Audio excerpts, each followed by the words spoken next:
है गाइस। आज हम क्लास 12 की फ्लेमिंगो इंग्लिश टेक्स्ट बुक पोएम number 2 an elementary school classroom in slum के तमाम क्वेश्चन आंसर को हल करेंगे, जिसके ऑथर हैं स्टीफन स्पेंडर। तो चलिए शुरू करते हैं। पोएम नंबर 2 है an elementary school classroom in slum. Short answer type question. Question number 1 है what do you think is the colour of sour cream? Why do you think the poet has used this experience to describe the classroom walls? आपको क्या लगता है सावर cream का रंग क्या है? आपको क्या लगता है कि कवि ने इस अभिव्यक्ति का उपयोग कक्षा की दीवारों का वर्णन करने के लिए क्यों किया है? आंसर है the colour of sour cream is off white. The poet has use this expression to suggest the decaying aspect. The deterioration in the color of the classroom wall symbolized the pathetic condition of the lives of the children of this Salem school. Sawar cream का रंग धूमिला सफ़ेद है। कवि ने इस अभिव्यक्ति का उपयोग 6 पहलू का सुझाव देने के लिए किया है। कक्षा की दीवारों के रंग में गिरावट इस बस्ती के बच्चों की जीवन का दयनीय स्थिति का प्रतीक है। Question number 2 है The walls of the classroom are decorated with the pictures of Shakespeare, buildings with domes, world maps, and beautiful valleys. How do these contrast with the world of these children? कक्षा की दीवारों को Shakespeare, गुंबदों वाली इमारतों, दुनिया के नक्शे और खूबसूरत घाटियों के चित्रों से सजाया गया है। ये इन बच्चों की दुनिया से किस तरह विपरीत है? आंसर है the pictures that decorate the walls hold a strike contrast with the world of these slum children. These children are underfed and poverty-stricken, living in cramped, dark halls. The picture on the classroom walls suggests beauty, well-being, progress, and prosperity. But the world of these slum children is ugly and like prosperity. तस्वीरें जो दीवार पर सजी है इन बस्ती के बच्चों की दुनिया के साथ एक विपरीत स्थिति रखती है। ये बच्चे कुपोषित और गरीबी से त्रस्त हैं, जो तंग अंधेरे में रहते हैं। कक्षा की दीवारों पर चित्र सुंदरता, कल्याण, प्रगति और समृद्धि का सुझाव देते हैं, लेकिन इन बस्ती के बच्चों की दुनिया बदसूरत है और इसमें समृद्धि की कमी है। क्वेश्चन नंबर 3 है what does the poet want for the children of the slums? How can their lives do made to change? बस्ती के बच्चों के लिए कवि क्या चाहता है?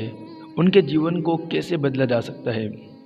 आंसर है the poet wants the people is authority to realise their responsibility towards the children of the slums. All sort of social injustice and classroom inequality be ended by eliminating the obstacles that confine them to their ugly and filthy surroundings. Let them study and learn to express themselves freely. Then they will share the fruit of progress and prosperity, and their lives will change for the better. कवि चाहता है कि जो लोग संता में हैं वे लोग बस्ती के बच्चों के प्रति अपनी जिम्मेदारी समझें। सभी प्रकार के सामाजिक अन्याय और वर्ग की असमानताएं जो उन्हें उनके बदसूरत और गंदे परिवेश में सीमित करती है, उन बाधाओं को समाप्त किया जाए। उन्हें शिक्षा प्राप्त करने दें और स्वयं को स्वतंत्र रूप से व्यक्त कर दें। तब वे प्रगति और समृद्धि के फल को साझा करेंगे और उनका जीवन बेहतरी के लिए बदलेगा। लोग आंसर टाइप क्वेश्चन की बात करें। क्वेश्चन नंबर 1 है what does the poet Stephen Spender want to the done for the children of the school in the slum? कवि स्टीफन स्पेंडर गंदी बस्ती के बच्चों के स्कूल के लिए क्या करना चाहते हैं? आंसर है the poet wants this children to be removed for the dirty surroundings. New and open surrounding would provide ideal condition for their learning.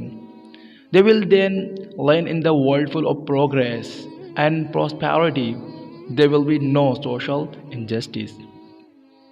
कवि चाहता है कि इन बच्चों को उनके गंदे वातावरण से दूर ले जाया जाए, नहीं वो खुले वातावरण उनके सीखने की परिस्थितियों को एक आदर्श स्थिति में रखेंगे। वे फिर एक उन्नत और समृद्ध संसार में होंगे, वो सामाजिक अन्याय दूर होगा। क्वेश्चन नंबर 2 है how is the atmosphere inside an elementary school classroom in a slum different from the one outside? बस्ती में प्राथमिक स्कूल के कक्षा का वातावरण बाहर से कैसा अलग है? आंसर है the world outside the slum abounds in the bounties of nature, whereas the atmosphere inside the elementary school classroom is deplorable. The atmosphere inside the classroom is one of the morbidity and inactivity. The classroom is poorly lit and not maintained properly with pale cream walls deprived of the lush green beauty of nature. The children spend their lives in the barrenness of vast land where there is no hope for their future. बस्ती के बाहर की दुनिया प्रकृति की प्रचुरता से भरी हुई है, जबकि प्राथमिक विद्यालय की कक्षा के अंदर वातावरण दयनीय है।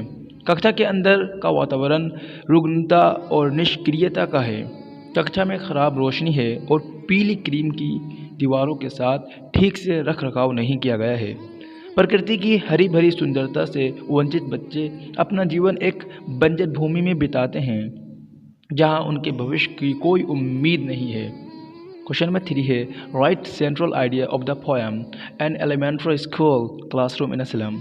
आंसर है Stephen Spender in an elementary school classroom is an slum deals with the theme of social injustice and classroom inequalities. The children of a slum school are like the scum of the earth. Their faces are pale, their hair are torn around like rootless weeds. They are stunted figures with twisted bones. They inherit disease of their parents. They belong to the dirty world of cramped halls. The poet thinks that the gap of the two worlds must be abridged. These unfortunate children must be taken out of these dirty and hygienic surroundings. They must breathe fresh and open air. They should be allowed to have full mental as well as physical development. अगर आप इस तरह के video मज़ीद चाहते हैं तो comment करके ज़रूर बताएं। Thank you so much for watching this video guys. See you in next video lecture. Take care.